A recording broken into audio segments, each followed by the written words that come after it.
Hello दोस्तों, मेरे YouTube channel as stem का स्वागत है। दोस्तों मैं आपको जूनियर अकाउंटेंट से संबंधित बहुत ही महत्वपूर्ण अपडेट आई है, उसके बारे में आपको बताने जा रहा हूँ।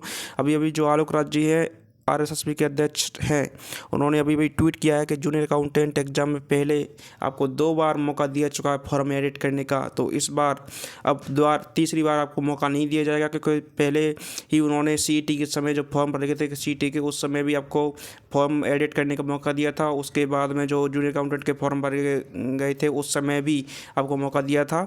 और उसी आधार पर जो 15 गुना अभ्यर्थी इसमें मेन एग्जाम में लिए गए थे जूनियर अकाउंटेंट के में, तो उसी आधार पर लिए गए थे, उसी कैटेगरी के आधार पर हुआ था सिलेक्शन। तो अब आपको फॉर्म एडिट करने का चांस नहीं दिया जाएगा दोस्तों। उन्होंने बिल्कुल साफ कर दिया इस बारे में। जूनियर अकाउंटेंट, देखो मैं बता देता हूँ आपको, जूनियर अकाउंटेंट एग्जाम में पहले ही 2 बार आपको डिटेल्स को एडिट का चांस मिल चुका है, सीईटी के समय और फिर जूनियर अकाउंटेंट का आवेदन करने के समय। और जूनियर अकाउंटेंट के 15 गुना यानी 15 टाइम्स यानी 15 गुना अभ्यर्थी जो शॉर्टलिस्ट हुए थे वो आपके द्वारा दी हुई कैटेगरी के आधार पर ही हुआ है, इसलिए अब एडिट का चांस दोबारा नहीं दिया जा सकता है दोस्तों। तो जो भी मतलब मेन एग्ज़ाम के लिए कट ऑफ गई थी 154, वो उसी आधार पर कैटेगरी जो आपने भरी थी उसी आधार पर हुआ था। तो अब उन्होंने स्पष्ट कर दिया इस बारे में। और दूसरी अपडेट मैं आपको दोस्तों देने जा रहा हूँ, जो उन्होंने वादा किया था जूनियर अकाउंटेंट की जो आंसर की कब आएगी, तो उन्होंने पहले ही बता दिया था कि जूनियर अकाउंटेंट की आंसर की पहले 5 मार्च की बोल रखा था, लेकिन उन्होंने कुछ ही दिनों बाद बोल दिया था कि जो आंसर की है वो 5 मार्च को ना आकर के 6 मार्च को पब्लिश होगी।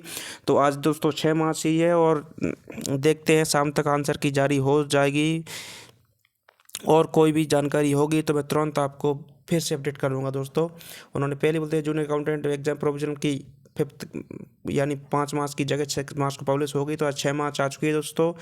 और आज आंसर की जारी होने की पूरी संभावना है दोस्तों। और रही कट ऑफ की बात, तो दोस्तों जिनके जनरल वालों के यानी कि 50% मार्क्स बन रहे हैं, 50% बन रहे हैं, वो सेफ हैं दोस्तों। और ओबीसी ईडब्ल्यूएस इनमें ज़्यादा अंतर नहीं रहेगा, +- 2 कर लीजिए दोस्तों इनमें। और रही एसटी एससी की बात में, तो इन्होंने 40 से लेकर के 45 जिसके मार्क्स बन रहे हैं परसेंटेज में, वो सेफ हैं दोस्तों। और जो भी आंसर की आएगी उसके आधार पर फिर से आपको कट ऑफ के बारे में अपडेट किया जाएगा दोस्तों।